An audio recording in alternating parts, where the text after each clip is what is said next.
Hello friends, नमस्कार। मैं नीरज सिंह आप सभी का आपके अपने YouTube channel education for all पर स्वागत करता हूं। साथियों, हम सभी लोग सीटेट पेपर 2, बीपीएससी टीआरई 4 तथा वे अन्य सभी प्रतियोगी परीक्षाएं जिसमें विज्ञान से प्रश्न पूछे जाते हैं, तो विज्ञान में अच्छे से अच्छे अंक प्राप्त करने के लिए हम लोग एनसीईआरटी के नवीनतम पाठ्यक्रम पर आधारित एनसीईआरटी साइंस का अध्ययन कर चुके हैं। साथियों, हम सभी लोग क्लास 6 के एनसीईआरटी साइंस का अध्ययन कर चुके हैं, जिसका सभी videos playlist NCERT science class 6 पर अपलोड है, जिसे आप सभी लोग देख सकते हैं। आज हम सभी लोग एनसीईआरटी साइंस क्लास 7 का अध्ययन करेंगे, जिसमें हम लोग चैप्टर 1 पादपों में पोषण लेसन को कवर करेंगे। तो साथियों, हम सभी लोग इसमें जो भी महत्वपूर्ण पॉइंट्स होगा, सिर्फ उन्हीं पॉइंट्स को हम लोग कवर करते हुए जाएंगे और अच्छे से ध्यान देंगे, जिससे कि परीक्षा में अगर यदि कोई प्रश्न आता है तो कोई प्रश्न हमारा इस पाठ से संबंधित छूट न सके। साथियों, यदि आप सभी लोग इस चैनल पर नए हैं तो हमारे चैनल को सब्सक्राइब कर दीजिएगा। इसके साथ ही कमेंट में अपने सुझावों को जरूर प्रेषित करिएगा, जिससे कि हमें नेक्स्ट वीडियो के लिए अधिक ऊर्जा और हमारा मनोबल बढ़ सके।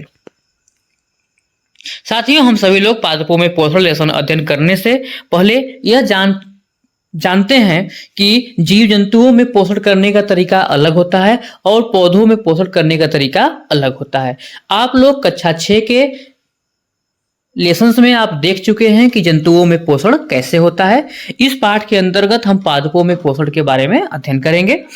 तो आप सभी लोग जानते हैं कि जंतुओं में पोषण के लिए कार्बोहाइड्रेट, प्रोटीन, वसा, विटामिन एवं खनिज भोजन के घटक होते हैं और भोजन के एक घटक जो होते हैं हमारे शरीर के लिए आवश्यक होते हैं तथा इन्हें हम पोषक कहते हैं। तो जंतुओं में पोषण के लिए कार्बोहाइड्रेट, प्रोटीन, वसा, विटामिन तथा खनिज लवण की आवश्यकता होती है और इन सभी खाद्य पदार्थों के लिए या फिर इन सभी भोजन के घटक की सहायता से हमारा शरीर संतुलित रहता है, स्वस्थ रहता है और इन्हें ही हम पोषक कहते हैं। तो आप ये भी जानते रहिएगा कि सभी जीवों में भोजन की आवश्यकता होती है, लेकिन पौधे जो होते हैं वे अपना भोजन स्वयं बनाते हैं। जीव जंतु प्रत्यक्ष या परोक्ष रूप से पौधों पर ही अपने भोजन के लिए आश्रित होते हैं। जैसा कि यहाँ पर लिखा भी हुआ है कि सभी जीवों को भोजन की आवश्यकता होती है।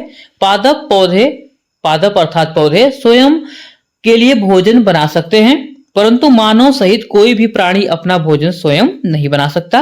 वे पादपों अथवा पादपों का आहार ग्रहण करने वाले जंतुओं से अपना भोजन ग्रहण करते हैं। अतः मानव तथा अन्य प्राणी प्रत्यक्ष या परोक्ष रूप से पादपों पर निर्भर करते हैं। ये बात आपको अभी बताया गया। अगला पॉइंट इस पाठ पर आधारित है कि केवल पादप ही ऐसे जीव हैं जो जल, कार्बन डाइऑक्साइड एवं खनिज की सहायता से अपना भोजन बना सकते हैं। पौधे ही ऐसे होते हैं जो जल, कार्बन डाइऑक्साइड तथा खनिज लवण की सहायता से अपना भोजन बना सकते हैं। आप सभी लोग जानते हैं कि पौधे सूर्य के प्रकाश की उपस्थिति में पत्ते हरे होने चाहिए। पत्तों में क्लोरोफिल पाया जाता है, जिसकी वजह से पत्ते हरे होते हैं और हरे पत्ते ही सूर्य की प्रकाश की उपस्थिति में वायुमंडल से कार्बन डाइऑक्साइड गैस लेकर के जल तथा खनिज लवण की सहायता से अपना भोजन बनाते हैं और बदले में ऑक्सीजन गैस विमुक्त करते हैं। तो आगे है कि ये सभी पदार्थ उनके परिवेश में उपलब्ध होते हैं। तो जो पौधे होते हैं अपना फोटोसिंथेसिस अर्थात प्रकाश संश्लेषण का जो कार्य करते हैं, उनके लिए जो भी जरूरी चीजें होती हैं वे उनके परिवेश में उपलब्ध होती है। आगे देखते हैं, जो अगला पॉइंट मुख्य रूप से है कि सजीवों द्वारा भोजन ग्रहण करने आगे है सजीवों द्वारा भोजन ग्रहण करने एवं इसके उपयोग की विधि को पोषण कहते हैं। सजीव जो होते हैं जिस तरीके से भोजन ग्रहण करते हैं और इसके उपयोग की विधि को पोषण कहा जाता है। पोषण की वह विधि जिसमें जीव अपना भोजन स्वयं संश्लेषित करते हैं स्वपोषण कहलाता है और जो जीव अपना भोजन स्वयं संश्लेषित नहीं करते हैं वह परपोषण कहलाता है। इसे भी आगे दिया गया है, उसे भी आप देख सकते हैं कि ऐसे पादपों को स्वपोषी कहते हैं। जंतु एवं अधिकतर अन्य जीव पादपों द्वारा संश्लेषित भोजन ग्रहण करते हैं, उन्हें विषमपोषी हम कहते हैं। तो स्वपोषी और विषम पोषी के बारे में आप जान लिए कि जो अपना भोजन स्वयं बनाते हैं, अपना भोजन का संश्लेषण स्वयं करते हैं वह स्वपोषी होते हैं, और जो जंतु या फिर अधिकतर अन्य जीव जो होते हैं वो पादपों द्वारा संश्लेषित भोजन को ग्रहण करते हैं तो वो विषम पोषी होते हैं। अर्थात जो अपना भोजन स्वयं संश्लेषित करता है अर्थात पादप, वे स्वपोषी कहलाते हैं, और जो भी जीव जंतु वे पादपों द्वारा संश्लेषित भोजन को ग्रहण करते हैं तो वे विषम पोषी कहलाते हैं। आगे का अगला पॉइंट जो है इस पाठ पर आधारित वो है कि पत्तियां पादप की खाद्य फैक्ट्रियां होती हैं। जैसे आप प्रश्न दे दिया कि पत्तियां क्या होती हैं तो उसमें दे दिएगा, तो पत्तियां जो होती हैं, लीफ जो होता है पौधे का, वह पौधे का खाद्य फैक्ट्री होता है। आगे है पत्ती की सतह पर उपस्थित सूक्ष्म रंध्रों द्वारा वायु में उपस्थित कार्बन डाइऑक्साइड प्रवेश करती है। अब जो पौधा होता है वह कार्बन डाइऑक्साइड की उपस्थिति में ही फोटोसिंथेसिस अर्थात प्रकाश संश्लेषण का कार्य करता है। तो अब कार्बन डाइऑक्साइड गैस कैसे उसे मिलती है, तो पत्तियों में छोटे छोटे छिद्र होते हैं जिसे हम सभी लोग रंध्र कहते हैं, और उसी रंध्र से कार्बन डाइऑक्साइड गैस क्या होती है, प्रवेश करती है। और इन्हीं रंध्र कोशिकाओं द्वारा घिरे होते हैं। ऐसे छिद्रों को हम सभी लोग रंध्र कहते हैं, और इसी रंध्र की सहायता से पौधे जो होते हैं वो कार्बन डाइऑक्साइड गैस को लेते हैं। थोड़ा सा हम लोग कोशिका के बारे में देख लेते हैं। एक पॉइंट दिया है कोशिकाएं क्या होती हैं, तो आप सभी लोग देख लीजिए कि आपने देखा है कि इमारतें ईंटों से बनती हैं। इमारतें जो होती हैं वो ईंटों से बनी होती हैं, और इसी प्रकार से सजीवों का शरीर सूक्ष्म इकाइयों से बनता है। इसी प्रकार से जो सजीव होते हैं उनका जो शरीर होता है वह सूक्ष्म इकाइयों से बना होता है, जिसे हम कोशिका कहते हैं। कोशिकाओं को सूक्ष्मदर्शी द्वारा देखा जा सकता है। कुछ जीव मात्र एक कोशिका के बने होते हैं। कोशिका एक पतली बाह्य संरचना द्वारा घिरी होती है जिसे कोशिका झिल्ली कहते हैं। कोशिका जो होती है एक बाह्य संरचना द्वारा घिरा होता है जिसे कोशिका झिल्ली कहा जाता है। इसमें केंद्र में स्थित एक सुस्पष्ट संरचना होती है जिसे केंद्रक कहते हैं, जिसे क्या कहते हैं हम लोग, केंद्रक कहते हैं। और केंद्रक के चारों ओर जेली के समान एक पदार्थ से घिरा होता है जिसे कोशिका द्रव्य कहते हैं, जिसे क्या कहते हैं हम लोग, कोशिका द्रव्य कहते हैं। चित्र में आप देख सकते हैं कि यह जो पतली झिल्ली है, यह जो पतली झिल्ली चारों तरफ संरचना है, यह कोशिका झिल्ली है, और ये बीच में जो है यह सेंटर है, यह केंद्रक है, और इसमें जेली जैसे बहुत से द्रव भरे हुए हैं, तो इसे हम लोग कोशिका द्रव्य हम सभी लोग कहते हैं।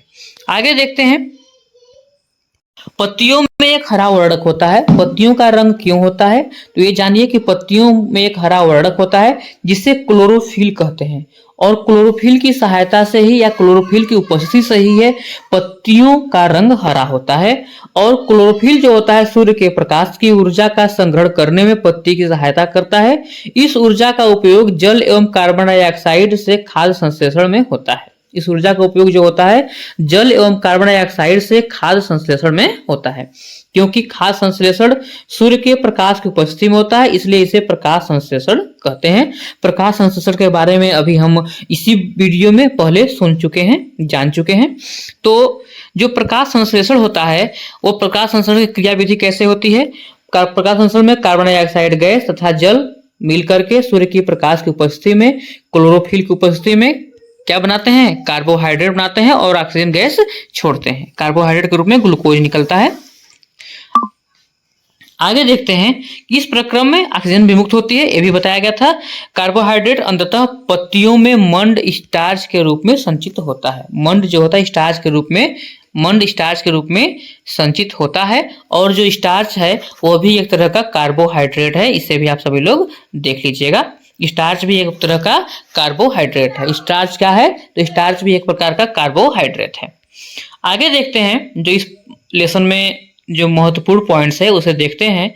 तो दिया गया है कि कुछ और जाने के अंतर्गत है कि पत्तियों के अतिरिक्त पादपों के दूसरे हरे भागों जैसे कि हरे तने एवं हरी शाखाओं में भी प्रकाश संश्लेषण होता है।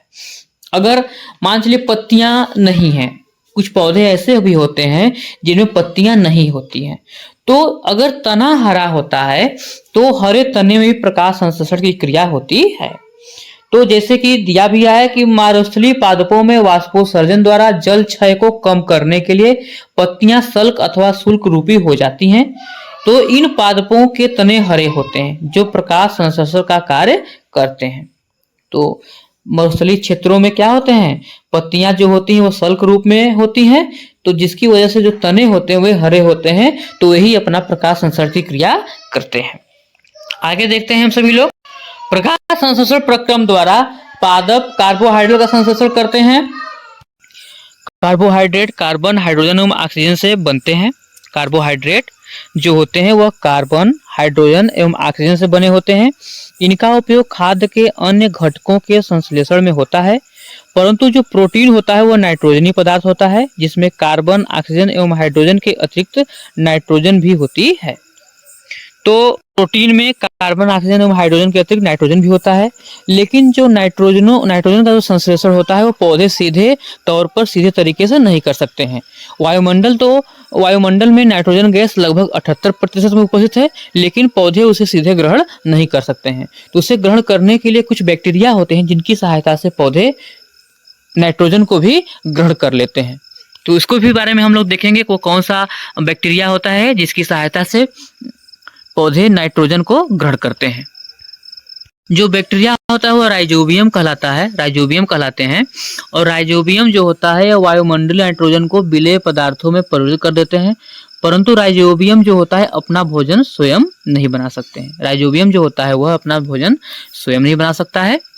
तो राइजोबियम जो जीवाणु होता है, बैक्टीरिया होता है, यह वायुमंडल में उपस्थित नाइट्रोजन को विलयन के रूप में विलेय पदार्थों में परिवर्तित कर करके वह पौधों को उपलब्ध करा देता है। अगला जो पॉइंट है इस पाठ में कि कीटों का भक्षण करने वाले ऐसे पादप कीटभक्षी पादप कहलाते हैं। जो पौधे कीटों का भक्षण करते हैं, कीटों को अपने पोषण के लिए उपयोग में लाते हैं, तो वे कीटभक्षी पौधे कहलाते हैं। वीनस फ्लाई ट्रैप और संड्यू कीटभक्षी पौधों के दो अन्य उदाहरण हैं। घटपर्डी भी होता है, तो उसी को वीनस फ्लाई ट्रैप और एक संड्यू कीटभक्षी पौधों के दो अन्य उदाहरण हैं। इसे आप लोग जानते रहिएगा, अक्सर यह प्रश्न पूछता है। आगे देखते हैं, कुछ जीवों में जो होता है पोषण कुछ अलग तरीके से होता है, उसे भी हम लोग देख लेते हैं। तो कुछ जीव एक दूसरे के साथ रहते हैं, अपना आवास एवं पोषक तत्व एक दूसरे के साथ बांटते हैं, इन्हें सहजीवी संबंध कहते हैं। कुछ जीव जो होते हैं एक दूसरे के साथ रहते हैं, किसी के पास कुछ चीज की कमी होती है तो किसी के पास किसी अन्य चीज की कमी होती है, लेकिन वे दोनों साथ में रह करके अपना पोषण कर लेते हैं। तो इसे हम देखते हैं और इस तरह के संबंध को हम सहजीवी संबंध कहते हैं। जैसे उदाहरण के तौर पर देख सकते हैं कि कुछ कवक वृक्षों की जड़ों में रहते हैं। वृक्ष कवक को पोषण प्रदान करते हैं, बदले में उन्हें जल एवं पोषकों के अवशोषण में सहायता मिलती है। वृक्ष के लिए इस प्रकार का संबंध विशेष महत्व रखता है। लाइकेन भी है। लाइकेन कहे जाने वाले कुछ जीवों में भी दो भागीदार होते हैं। इनमें एक शैवाल होता है और दूसरा कवक होता है। शैवाल में क्लोरोफिल उपस्थित होता है, जबकि कवक में क्लोरोफिल नहीं होता है। तो कवक जो होता है शैवाल को रहने का स्थान, आवास, जल एवं पोषक तत्व उपलब्ध कराता है, तथा बदले में जो शैवाल होता है वह प्रकाश संश्लेषण द्वारा संश्लेषित खाद्य कवक को देता है।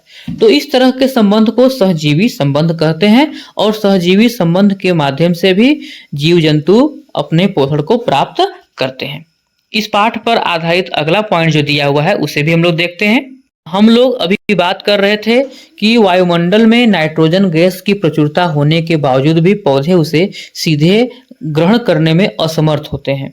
तो उन्हें ग्रहण करने के लिए पौधों की जड़ों में कुछ बैक्टीरिया होते हैं जो नाइट्रोजन को, वायुमंडल में उपस्थित नाइट्रोजन को ग्रहण करके उसे विलेय पदार्थों में तोड़ देते हैं, जिससे पौधे प्रोटीन के रूप में उसे ग्रहण कर लेते हैं। तो इसमें जो होता है राइजोबियम का नाम आया है। आगे देखते हैं, राइजोबियम जो होता है अपना भोजन वह स्वयं नहीं बनाता है। ये चना, मटर, मूंग, सेम तथा अन्य फलीदार पादपों की जड़ों में रहते हैं तथा उन्हें नाइट्रोजन की आपूर्ति करते हैं। अधिकतर दालें फलीदार पादपों से प्राप्त होती हैं। इसके बदले पादप राइजोबियम जीवाणु को आवास एवं खाद्य प्रदान करते हैं, अतः उनमें सहजीवी संबंध होता है। इस संबंध का किसानों के लिए विशेष महत्व है। दालों की फसलों के लिए उन्हें मृदा में नाइट्रोजनी उर्वरक देने की आवश्यकता नहीं पड़ती है। यही नहीं, दाल की जो फसल उगाने के बाद अगली फसल के लिए सामान्यतः उर्वरकों की आवश्यकता नहीं होती है। तो उर्वरक का प्रयोग क्यों किया जाता है? उर्वरक का प्रयोग यदि खेत में नाइट्रोजन का, फास्फोरस का यदि कमी हो गया है तो हम लोग उर्वरक का प्रयोग कर देते हैं। लेकिन खेत में अगर दलहनी फसल उगा लिया जाता है तो जो उसके बाद अगली फसल उगाई जाती है उसके लिए भी मुख्यतः नाइट्रोजन की आवश्यकता नहीं पड़ती है, क्योंकि दलहनी फसलों के जड़ों में पाए जाने वाले जो राइजोबियम बैक्टीरिया होता है वह वायुमंडल से पर्याप्त मात्रा में नाइट्रोजन को ग्रहण कर लेता है, जिससे कि मिट्टी में नाइट्रोजन की मात्रा प्रचुर मात्रा में उपलब्ध हो जाती है। इस किताब पर आधारित अगला पॉइंट देखते हैं। आपने क्या सीखा? इसके अंतर्गत हम सभी लोग देखते हैं कि सभी जीवों को खाद्य की आवश्यकता होती है। सभी जीवों को खाद्य की आवश्यकता होती है, जिसका उपयोग वे अपनी वृद्धि एवं शरीर के रखरखाव के लिए तथा आवश्यक ऊर्जा प्राप्ति के लिए करते हैं। हरे पादप प्रकाश संश्लेषण प्रक्रम द्वारा अपना खाद्य स्वयं संश्लेषित करते हैं। प्रकाश संश्लेषण की क्रिया के द्वारा जो हरे पौधे होते हैं वे अपना भोजन स्वयं बना लेते हैं। और जिन पौधों में हरे पत्ते नहीं होते हैं, अगर वह सल्क रूप में या सुई रूप में हो गए हों, मुख्य रूप से मरुस्थलीय क्षेत्रों में, तो वहां पर पाए जाने वाले जो पौधे होते हैं उन पौधों के हरे तने जो होते हैं वही प्रकाश संश्लेषण की क्रिया करते हैं। इसके बारे में आप लोगों को बताया चुका है। आगे है कि हरे पादप कार्बन डाइऑक्साइड, जल एवं खनिज जैसे सरल रासायनिक पदार्थों का उपयोग खाद्य संश्लेषण के लिए करते हैं। अगला जो पॉइंट है कि प्रकाश संश्लेषण के लिए क्लोरोफिल एवं सूर्य का प्रकाश अनिवार्य रूप से आवश्यक होता है, अर्थात जिस पौधे में क्लोरोफिल की उपस्थिति नहीं होगी उस पौधे में प्रकाश संश्लेषण की क्रिया नहीं होगी, तो वे पौधे अपना भोजन नहीं बना सकेंगे। अगला पॉइंट जो हम लोगों को मिला, इसमें आपने क्या सीखा के अंतर्गत देखते हैं कि कार्बोहाइड्रेट जैसे जटिल रासायनिक पदार्थ प्रकाश संश्लेषण के उत्पाद हैं। कार्बोहाइड्रेट जैसे जटिल रासायनिक पदार्थ जो हैं वह प्रकाश संश्लेषण के प्रक्रिया के बाद ही हमें मिलते हैं। प्रकाश संश्लेषण के प्रक्रम में क्लोरोफिल की सहायता से पत्तियों द्वारा सौर ऊर्जा का संचयन किया जाता है। आगे देखते हैं, प्रकाश संश्लेषण में ऑक्सीजन उत्पादित होती है। प्रकाश संश्लेषण क्रिया में क्या निकलता है? ऑक्सीजन गैस निकलता है। इस ऑक्सीजन का उपयोग सभी जीवों द्वारा उत्तरजीविता के लिए किया जाता है, अर्थात इस ऑक्सीजन का उपयोग हम सभी जीव जंतु, इस पृथ्वी पर उपस्थित सभी जीव जंतु सांस लेने में उपयोग करते हैं। कवक, आगे है अगला पॉइंट जो मिला हम लोगों को इस पाठ से, यह था कि कवक अपना पोषण मृत एवं अपघटित जैव पदार्थों से प्राप्त करते हैं। वे मृत जीवी कहलाते हैं। अमर बेल जैसे पादप परजीवी हैं। वे परपोषी पादप से अपना भोजन प्राप्त करते हैं। अमर बेल जो होता है वह दूसरे पौधों पर चढ़ करके अपना भोजन प्राप्त करता है। आगे हम लोगों को इस पाठ से अगला पॉइंट जो मिला वो ये मिला कि कुछ पादप एवं अन्य सभी जीव अपने पोषण हेतु दूसरे जीवों पर निर्भर होते हैं, उसे हम सभी लोग विषमपोषी कहते हैं। तो सभी जीव जंतु, इस पृथ्वी जगत पर पाए जाने वाले सभी जीव जंतु प्रत्यक्ष या परोक्ष रूप से पौधों पर ही निर्भर होते हैं। तो जीव जंतु जो हैं यह विषमपोषी के अंतर्गत आएंगे और जो पौधे होते हैं वह स्वपोषी के अंतर्गत आएंगे। तो इस तरह से पादपों में पोषण पाठ पर आधारित सभी महत्वपूर्ण पॉइंट्स को हम सभी लोगों ने कवर कर लिया है। इसमें जो भी इम्पोर्टेंट पॉइंट्स है आप सभी लोगों के सामने प्रदर्शित कर दिया गया है, जिसे आप लोग अच्छे से देख लीजिएगा और इसे बाय हार्ट लर्न कर लीजिएगा। इस तरह से हम सभी लोग अब मिलते हैं नेक्स्ट वीडियो में। तब तक आप सभी लोग स्वस्थ रहिए, मस्त रहिए और सीखते रहिए। वीडियो देखने के लिए आप सभी लोगों का बहुत बहुत धन्यवाद।